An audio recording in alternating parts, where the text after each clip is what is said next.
अस्सी नब्बे पूरे सौ, सौ में लगा धागा, चोर निकल के भागा। अक्कड़ बक्कड़ बम्बे बोल, अस्सी नब्बे पूरे सौ, सौ में लगा धागा, चोर निकल के भागा। चोर की बीबी ऐसी थी, संतरा के बैठी थी, चाय गरम कॉफी गरम, पीने वाला बेशरम। सुनो बच्चे सुनो, यहाँ आओ। कल्लू दीपू चलो चलो चलो, बड़की मम्मी बुला रही है। चलो पंकज चलो जल्दी से बड़की मम्मी के पास। क्या है बड़की मम्मी? बच्चे तुम लोगों को एक बात जरूरी बतानी है। तुम लोगों को तो पता है आजकल सब लोग बहुत ही स्मार्ट हो गए हैं, लेकिन असली स्मार्ट तो तब होता है जब सारे लोग दिमाग से स्मार्ट होते हैं। लेकिन बड़की मम्मी दिमाग से कैसे स्मार्ट होते हैं? हाँ हाँ बड़की मम्मी, हमको भी स्मार्ट बनना है, लेकिन हम कैसे स्मार्ट बने? अरे अरे बच्चों, ये तो बड़ा ही आसान है। चलो आज हम तुम लोगों को एक अच्छी सी मजेदार कहानी सुनाते हैं। एक दिन की बात है, हमारे गांव में एक बहुत बड़ी सी लोमड़ी आई। और लोमड़ी तो वैसे भी चालाक होती है, लेकिन वह कुछ ओवर ही चालाक थी। लेकिन वो नहीं जानती थी कि बहुत ज्यादा चालाकी चतुराई खुद को झमेलों में फंसा देती है। वह अपने ही चालाकी में फंसती लिपटती चली गई। वह बहुत ही भूखी थी, इधर से उधर भटकती फिर रही थी। उसको कुछ भी नजर नहीं आ रहा था। अब क्या खाती वह? इधर उधर बहुत ढूंढ रही थी, उसे कुछ खाने को नहीं मिल रहा था। भूख से बेचैन लोमड़ी इधर उधर भटक से थकी हारी एक पेड़ के नीचे जाकर बैठ गई और वह सोचने लगी, अब क्या खाएं? ऐसे तो मेरी जान ही चली जाएगी। उसका आज चतुर दिमाग भी काम नहीं कर रहा था, लेकिन वो थी तो लोमड़ी ही, अपनी भला चतुराई चालाकी से कहां बाज जाने वाली थी। वह उस पेड़ के नीचे आराम करने लगी।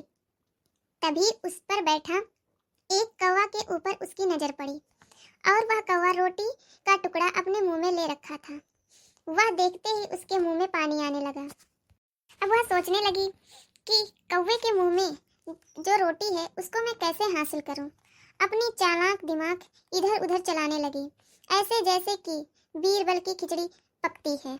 इधर से उधर वह सोच में पड़ गई। तभी उसके दिमाग में एक तरकीब आया। क्या तरकीब था बड़की मम्मी? सुनो सुनो बच्चों, अभी पता चल जाएगा आप सभी को। वह उस कौवा से बोली, हे काओ के राजा, आपका तो दर्शन पाकर मैं धन्य हो गई।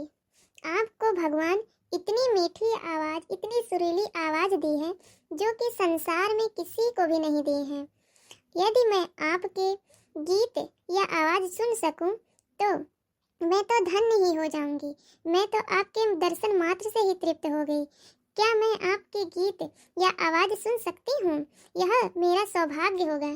कौवा अपने लिए इतनी मगदमुंद बात सुनकर बहुत ही प्रसन्न हो गया। वह जैसे ही अपना मुंह गीत सुनाने के लिए खोला, तैसे ही रोटी नीचे गिर गई और वह रोटी, चालाक लोमड़ी रोटी का टुकड़ा लेकर 9-2-11 हो गई। लेकिन तभी वहां एक शिकारी जाल बिछाया था। जाकर उस जाल में लोमड़ी फंस गई। एक जगह से तो 9-2-11 हो गई, लेकिन दूसरी जगह जाकर वह खुद जाल में फंस गई। भला ऐसे चालाकी का क्या फायदा? जो दूसरों का भला करो सो अपना भी भला हो, सो दूसरों का बुरा करो सो अपना भी बुरा हो। वाह वाह वाह, तो चालाकी में भी दिमाग लगाना चाहिए। हाँ हाँ पन्ना, तुम बिल्कुल सही कह रहे हो। बच्चों चलो हम आप सबको एक पहेली बताते हैं, जिससे आप लोगों का दिमाग और भी तेज हो जाएगा। तो बच्चों चलो बताओ, 9-2-11 का मतलब क्या होता है? अगर तुम लोगों ने इस पहेली का उत्तर सही दिया तो तुम लोगों का भी दिमाग स्मार्ट हो जाएगा। ठीक है बड़की मम्मी, मैं सोचूंगी। सोच कर बताते हैं। हाँ बच्चों, जो सबसे पहले बताएगा वो इसका दिमाग सबसे ज्यादा तेज है। मैं बताऊंगी सबसे पहले।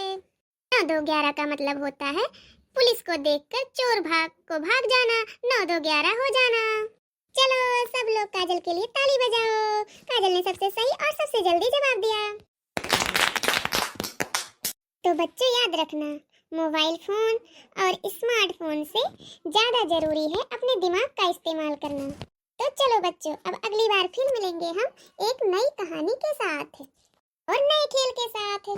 सभी बच्चों, माता पिता, भाई बहन, देशवासियों, जय हिंद, वंदे मातरम।